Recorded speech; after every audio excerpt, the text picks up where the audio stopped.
Assalamualaikum warahmatullahi wabarakatuh. Nama saya Cindy Lustrianingsih dari kelas 12 IPS 3.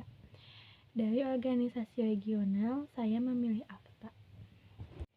Latar belakang AFTA, adanya perubahan eksternal, yaitu masa transisi terbentuknya tatanan dunia baru. Perubahan internal, yaitu kemajuan ekonomi negara anggota selama 10 tahun terakhir, menggalang persatuan regional untuk meningkatkan posisi dan daya saing. Tujuan AFTA adalah meningkatkan daya saing ekonomi negara-negara ASEAN dengan menjadikan ASEAN sebagai basis produksi pasar dunia untuk menarik investasi dan meningkatkan perdagangan antar anggota ASEAN. AFTA dicanangkan dengan instrumen CEPT yang dikenalkan pada Januari 1993.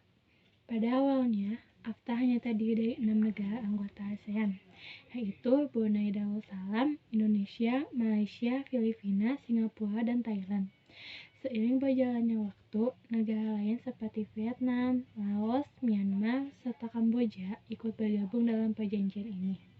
AFTA atau ASEAN Free Trade Area merupakan bentuk kerjasama dalam perdagangan bebas di ASEAN.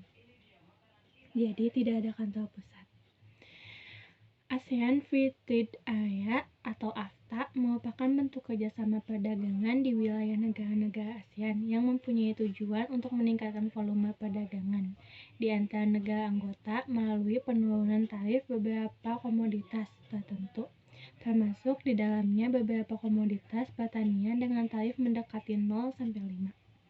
Pengaruh positif bergabungnya Indonesia dalam AFTA adalah Indonesia dapat lebih leluasa untuk mengembangkan kegiatan ekspor ke negara-negara di kawasan Asia Tenggara.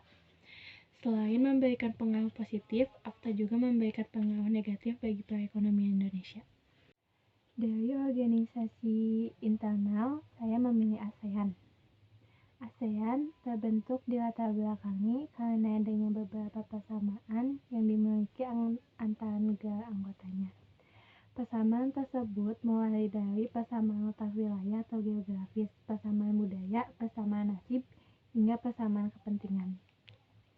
Adapun tujuan dibentuknya ASEAN yaitu mempercepat pertumbuhan ekonomi, kemajuan sosial, dan perkembangan kebudayaan di kawasan negara-negara Asia Tenggara, memelihara perdamaian dan stabilitas dengan menjunjung tinggi hukum dan hubungan antara negara-negara di Asia Tenggara.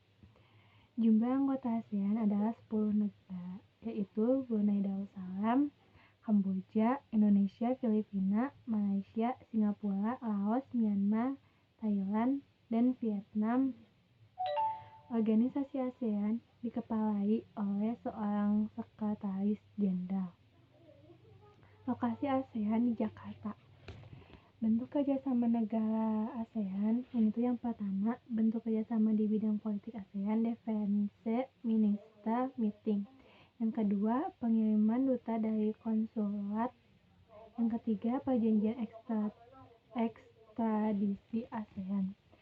Yang keempat, perjanjian kawasan bebas nuklir. Yang kelima, perjanjian kawasan damai, bebas, dan netral. Dengan bergabungnya di ASEAN, maka Indonesia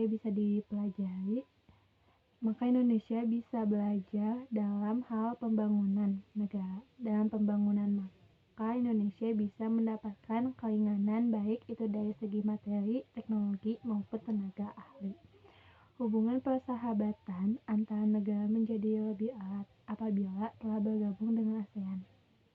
Sekian dari saya, mohon maaf bila ada kesalahan kata. Mohon dimaafkan. Wassalamualaikum warahmatullahi wabarakatuh.